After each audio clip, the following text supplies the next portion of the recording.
السلام عليكم. في الفيديو ده هنعمل مع بعضينا احلى حلة بامية باحلى طشة في الدنيا، ما اقولكمش على جمالها وحلاوتها. هنعمل البامية اللي احنا فرزناها مع بعضينا، هنعمل ايه؟ حلة بامية كده باللحمة على السريع، مش هتاخد معانا ربع ساعة.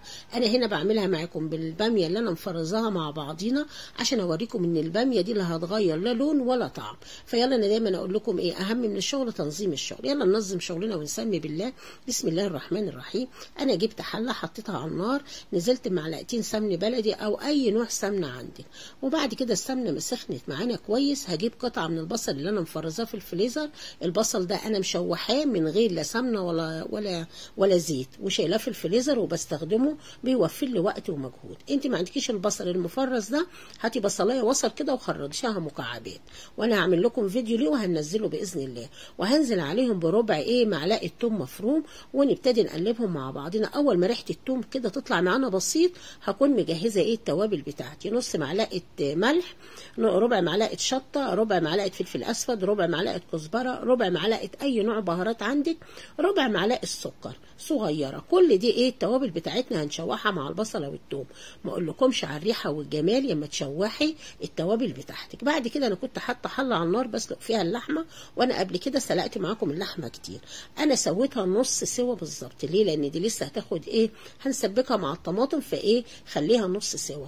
انا هنزل باللحمه بتاعتي على التتبيله الحلوه دي، ونبتدي وما تخليش البصله والثوم تحمر منك. ليه؟ لان انت لسه هتنزلي باللحمه، عشان يما تشوحيها البصله ما تغمقش منك هي والثوم، يبقى البصله بتاعتنا لونها مشوح بسيط هي والثوم، ونقعد نقلب كده في اللحمه فيها. ما اقولكمش على جمال الريحه اللي انا شميها. ولسه كمان ما عملناش حاجه.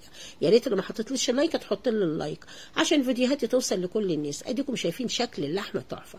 هفضل اشوح كده لما لون اللحمه يغير معايا شويه، هكون مجهزه بعد كده. يلا نشوف الخطوه الجايه. اديكم شايفين شكل اللحمه تحفه تحفه.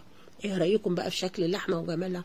وما اقولكمش ان هي شربت بقى من التتبيله الحلوه دي. فخلاص كده انا هقعد اشوح فيها لغايه ما توصل للون ده. هكون انا مجهزه الصلصه بتاعتي. انا بصراحه كان ضربت حوالي نص كيلو طماطم في الخلاط وصفيته كويس ونزلت على اللحمه. تمام كده.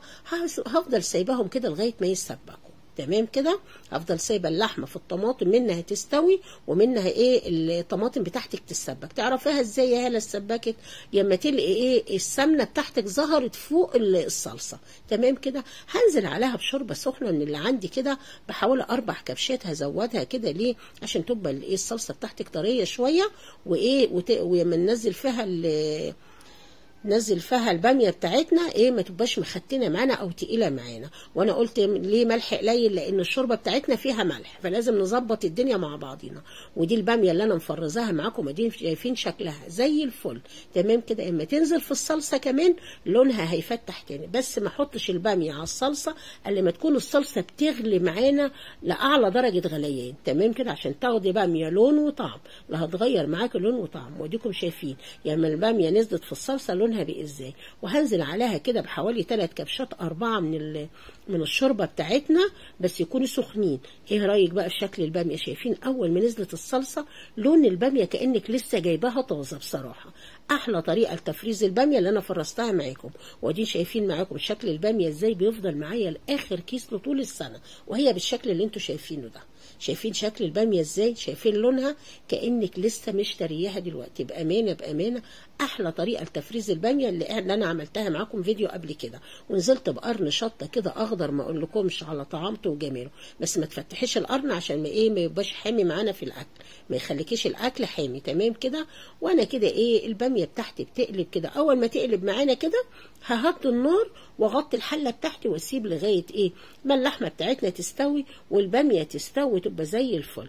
تعالوا نشوف الباميه بتاعتنا. ايه رايكم في شكل الباميه؟ تحفه يا جماعه. بامانه احلى باميه هتاكليها بالطريقه دي. انا قبل كده عملت معاكم الطاجن، المره دي انا هعمل معاكم حله باميه مع شويه رز بشعريه كده. ما اقولكمش على جمالها وحلاوتها. الباميه استوت معانا وخلاص كده تمام، بقيت معانا زي الفل. طفينا النار وتعالوا نعمل لنا طشه حلوه كده. معلقه سمن بلدي وننزل بربع معلقه ثوم وربع معلقه كزبره، وياخدوا اللون الذهبي كده، ونطش الباميه بتاعتنا. يا ريت ما تنسوش تدعموني باللايك والاشتراك في القناه وتفعيل زر الجرس عشان قناتي تكبر بيكم وليكم. ودي احلى طشه بقى هتعمليها للباميه، وما اقولكيش تاكلي باميه مع شويه رز بشعريه برغيف بلدي مع الليمون الليمون اللي بالعصفر اللي عملناه على السريع، مع حبه بدنجان اللي احنا عملناه.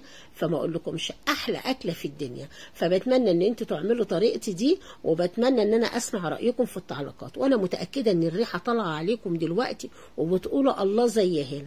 ايه رايكم بقى في حله الباميه دي؟ ايه رايكم في الجمال ده؟ انا انتظر رايكم في التعليقات، وبتمنى ان انتوا تعملوا طريقتي دي وهتاكلوا احلى باميه في الدنيا. وما تكرروش الاكل بتاعك عايز ملح ولا لا الا بعد ما يستوي، عشان بيبقى الميه اتبخرت والملح ظهر معانا، عشان تاكلي احلى خضار من ايدك وهتاكلي احلى باميه. وهنتظر رايكم في التعليقات، وهقول لكم ايه بالهنا والشفا.